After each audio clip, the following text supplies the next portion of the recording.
Γεια σας παιδιά, είμαι ο Παναγιώτης.Ζάμπας.gmail.com και αυτό είναι το πρώτο βίντεο μου που θα ανεβάσω στο κανάλι μου.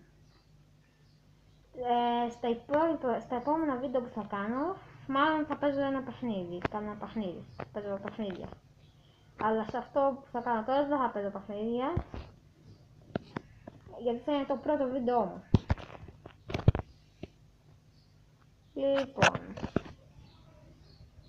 να ξέρετε, εγώ τα βίντεο που θα κάνω δεν θα είναι παιχνίδια, αλλά δεν θα τα παίζω εδώ πέρα στο τάμπλετ μου. Θα τα παίζω στον υπολογιστή, στο λάπτοπ, το δικό μου. Εντάξει, λοιπόν, εγώ έχω πάρα πολλά παιχνίδια. Να ξέρετε, τα περισσότερα παιχνίδια δεν είναι για την ηλικία μου.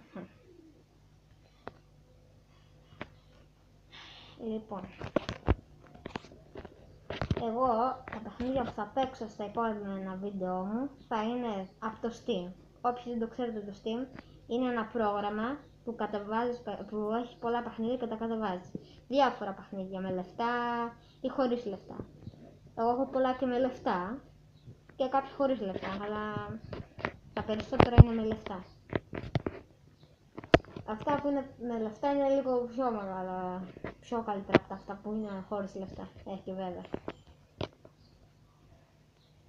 Εγώ θα παίζω όμως παιχνίδια που είναι με λεφτά. Τώρα που έχω κατεβάσει αυτά με λεφτά.